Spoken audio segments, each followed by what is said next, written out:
Justice for আরজি করের পর এবার জাস্টিস ফর কোন্নগর। কারণ আপনারা জানেন যে কোন্নগরের এক যুবক চিকিৎসার অভাবে তার মৃত্যু হয়েছে, এমনটা অভিযোগ উঠেছে। এবং ঠিক যেমন এই আরজি কর কাণ্ডে আমরা দেখেছি তিলোত্তমার হয়ে চিকিৎসকদের সাথে কিন্তু হাতে হাত মিলিয়ে সাধারণ মানুষ তারা পথে নেমে প্রতিবাদ জানিয়েছে, ঠিক একইভাবে কোন্নগরের ঘটনাতেও কিন্তু বিচার চেয়ে আমরা দেখতে পাচ্ছি নাগরিক সমাজ তারা পথে নেমে।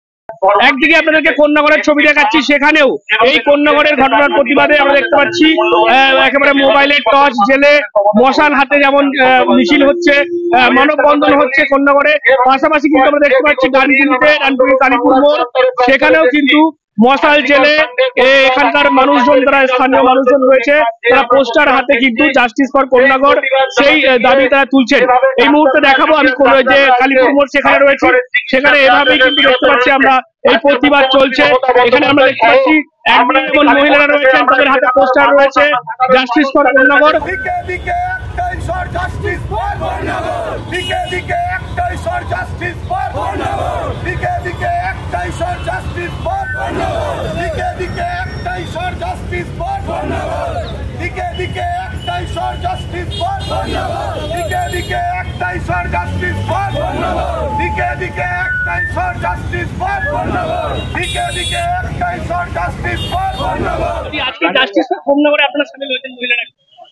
এই কারণে যে একটা ছেলে মা দিদার সামনে তাদের একটা ধরার লোক পর্যন্ত তাদেরকে দেয়নি, তারা হসপিটালে এই দুয়ার ওই দুয়ার সেই দুয়ার করে ঘুরে বেরিয়েছে।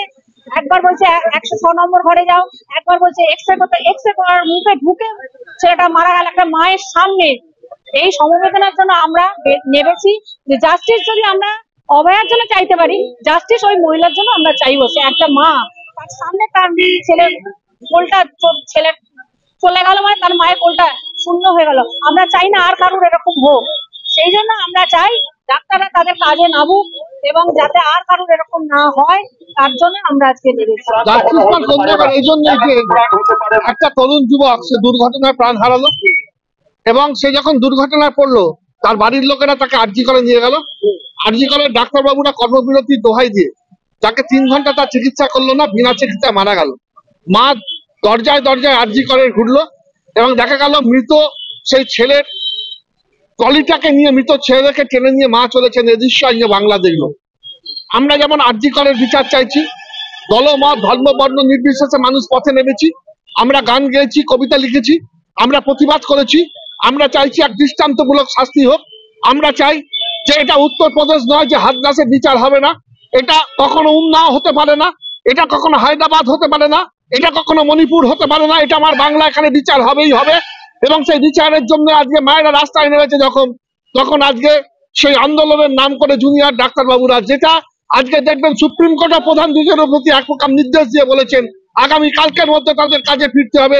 কারণ ডাক্তারবাবুরা কিছু পবিত্র কর্তব্য, কিছু পবিত্র প্রতিজ্ঞা নিয়ে আসেন যে মানুষের তাদের সেবা করতে হবে, আটটা মানুষকে সেবা করতে হবে। আমরা তো দেখেছি যুদ্ধের সময় এদেশ ওদেশ যুদ্ধ হয়, কিন্তু রেড ক্রস তো দুটো যুদ্ধে চলে যায়। রেড ক্রসের ডাক্তারবাবুরা মানুষের সেবা করে, সৈনিকদের বাঁচাবার চেষ্টা করে। তাহলে কেন এই বাংলায় মানুষ বিনা চিকিৎসায় মারা যাবে? 8 জন বিনা চিকিৎসায় 65 মাস হবে আজকে মৃত্যুবরণ করেছেন। তাই আমরা যেমন একদিকে বলছি জাস্টিস ফর আরজি কর, আমরা বলছি জাস্টিস ফর কোন্নগর। আমাদের মাননীয় সাংসদ কল্যাণ বন্দ্যোপাধ্যায় গত পরশুদিন সেই বাড়িতে গেছেন, তাদের পাশে দাঁড়িয়েছেন এবং তিনি যে আওয়াজ তুলেছেন সেই আওয়াজে আজকে কোন্নগরে কালকে হাজারো হাজারো মানুষ, উত্তরপাড়ায় হাজারো হাজারো মানুষ বলেছে we justice for RG Kar, নিশ্চয়ই we also justice for Konnagar. কোন্নগরেরও সেই বিচার চাই। কেন তরুণ যুবকটা মায়ের কোল খালি করে সেই যুবকটা চলে গেল? কেন আজকে মা সে মৃত যুবকের ট্রলি বহন করে কাঁদছে? তার শেষ কৃত্যের সময় সে কান্না হৃদয় বিদারক দৃশ্য কেন হবে? বাংলা তো আমাদের কাছে কাম্য নয়। আমরা সকলেই শোকে নিমজ্জিত হয়ে আছি। আমরা প্রত্যেকেই চাইছি আরজি করে জাস্টিস হোক, কিন্তু আমরা সেই সঙ্গে এটাও বলছি, কাতর আর্তি জানাচ্ছি এবং আমরা এই মঞ্চ থেকে জোরালো ভাবে আজকে বলছি এই বিচার কোন্নগরেরও যেন বিচারটা হয়, বিচারের বাণী যেন কোন্নগরে নীরবে নিভৃতে না কাঁদে, কোন্নগরের মাও যেন বিচার পায়। আমরা দেখতে পাচ্ছি স্থানীয় কাউন্সিলর রয়েছে সূর্যদেব সূর্যবাবু। সুপ্রিম কোর্ট নির্দেশ দিয়ে দিয়েছে যে আগামীকাল 5টার মধ্যে জুনিয়র চিকিৎসকদের কর্মবিরতি ছেড়ে কাজে যোগদান করতে। তার আগের দিন আমরা দেখতে পাচ্ছি আপনারা জাস্টিস ফর কোন্নগর পোস্টার হাতে বিক্ষোভ দেখাচ্ছেন। দেখুন, আমরা একাধারে যেমন জাস্টিস ফর আরজি কর করেছি, কিছুদিন আগে আপনাদের চ্যানেলে দেখিয়েছে নন পলিটিক্যালি প্রোগ্রাম ছিল, ওটা করেছি। আজকেও একদমই এটাও সম্পূর্ণ অরাজনৈতিক প্রোগ্রাম। এবং দাদাকে ধন্যবাদ, দাদা আমাদের মধ্যে এসছেন, জিৎ আছে, বিভিন্ন আমাদের সমস্ত সহকর্মীরা রয়েছে। একদিনের নোটিশে আমরা এটা করেছি, একদিনের মানে এরা করেছে, আমি এসছি। যাই হোক, আমাদের কাছে একটাই বক্তব্য, আজকে কোনো বড় লোকের কিছু হলে, কোনো ধনী ব্যক্তির কিছু হলে তারা বড় বড় নার্সিংহোমে গিয়ে ভর্তি হয়ে যাবে, কিন্তু যারা দিন আনা দিন খাওয়া মানুষ, যাদের কাছে অর্থের অভাব রয়েছে, তারা যদি অসুস্থ হন, তাদেরকে তো এই সরকারি হসপিটালেই যেতে হবে। তো একজনের জাস্টিস চাইতে গিয়ে, জাস্টিস তো আমরাও চেয়েছি, আমরাও চাই, একজনের জাস্টিস চাইতে গিয়ে কত প্রাণ বলিদান হবে। বিভিন্ন এই এক মাসে বিভিন্ন জায়গায় মানুষ চিকিৎসা ব্যবস্থা না পেয়ে মারা গেছে। ছোট ছোট বাচ্চারা চিকিৎসা ব্যবস্থা পাচ্ছে না। গর্ভবতী মায়েরা এমনও হয়েছে যে অ্যাম্বুলেন্সের মধ্যে তাদের প্রসব করেছেন, বাচ্চা প্রসব করেছে। এটা কি জাস্টিস হচ্ছে? আর আমি বারে বারে ডানকুনির ক্ষেত্রে বলেছি, আমি ডানকুনির একজন জনপ্রতিনিধি। ডানকুনিতে যেটা হচ্ছে, যারা করছে, আমি প্রকাশ্যে বলছি, দাদা পাশে দাঁড়িয়ে আছে, আমার বলতে একটু দ্বিধাবোধ হচ্ছে, তাও এটা আমার সম্পূর্ণ ব্যক্তিগত মতামত, কোনো দলের নয়, কারণ নয়, আমার নিজের মতামত। যারা জাস্টিসের নামে নোংরামো করছে, তারা সম্পূর্ণ ইচ্ছাকৃত ভাবে করছে। এরা কয়েকটা সুবিধাভোগী মানুষ, এরা বিভিন্ন এদের রাজনৈতিক দলে দেখা গেছে, ডানকুনির মানুষই দেখেছেন, বিভিন্ন রাজনৈতিক দলে দেখা গেছে কারো নিজেকে ডাক্তারবাবু পরিচয় দেয় 12টার পর, দুপুর 12টার পর কথা প্রকাশ্যে বেরোয় না। আমি তো আপনাদেরকে বারংবার বলেছি, আমার এগেনস্টে ওরা কেস করছেন না কেন? আর কয়েকজন তো আছে, আবারও বলছি, যে বিবাহিত, তারা বয়ফ্রেন্ড গার্লফ্রেন্ডের ফোন ধরতে ধরতে জাস্টিস চাইছে। আমি তো বলছি আমার নামে কেস করুক, আমি বলছি তো, বারবার বলছি, আমি প্রমাণ করে দেবো, এত বড় কথা বলছি, প্রমাণ করে দেবো। আমরা একটাই কথা বলবো, আগেও বলেছি, প্রতিবাদ হোক, প্রতিবাদীরা যেন প্রতিবাদীদের মতো হয়, প্রতিবাদটা প্রতিবাদের মতো করে হোক। আরো শয়ে শয়ে লক্ষ লক্ষ হাজার হাজার মানুষের ক্ষতি করে জাস্টিসের কোনো মানে হয় না। জাস্টিস আমরাও চাই, আগামী দিনেও চাইবো। আমাদের প্রিয় মুখ্যমন্ত্রী মমতা বন্দ্যোপাধ্যায় চান, আমাদের সাংসদও চান, আমরা সবাই চাই যে জাস্টিস হোক আরজি করে। তার সাথে সাথে কোন্নগরের যে মায়ের কোলটা খালি হলো, বিনা চিকিৎসায় যাকে চলে যেতে হলো, যেভাবে তার মায়ের চোখের জল পড়ছে, আমাদের সাংসদ তার বাড়িতে গেছিলেন গত পরশুদিন, তারও জাস্টিস প্রয়োজন। তাই জন্য আজকের এই বলতে পারেন আন্দোলনের শুরুয়াত।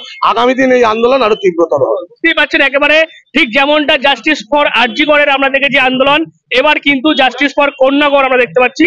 কারণ ঠিক তিলোত্তমার সময় আমরা দেখেছি প্রচুর মানুষ তারা চিকিৎসকদের সঙ্গে পায়ে পা মিলিয়েছে, প্রতিবাদ করেছেন।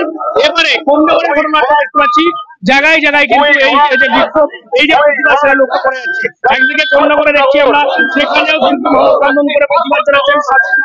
এখন কিন্তু কালীপুরে দেখতে পাচ্ছি সেই প্রতিবাদ ছড়িয়ে পড়েছে, সেখানেও কিন্তু জাস্টিস ফর কন্যাগর, এই সকলের একটাই সময় জাস্টিস ফর কন্যাগর, সেই স্লোগান কিন্তু শুনতে পাচ্ছি। সব মিলিয়ে একদিকে যেমন জাস্টিস ফর আরজি করে আন্দোলনের মানুষ স্মরণিত হচ্ছে, তেমনই চিকিৎসার অভাবে যে সমস্ত মৃত্যু হয়েছে সেটা নিয়েও কিন্তু আস্তে আস্তে সাধারণ মানুষ সরব হচ্ছে।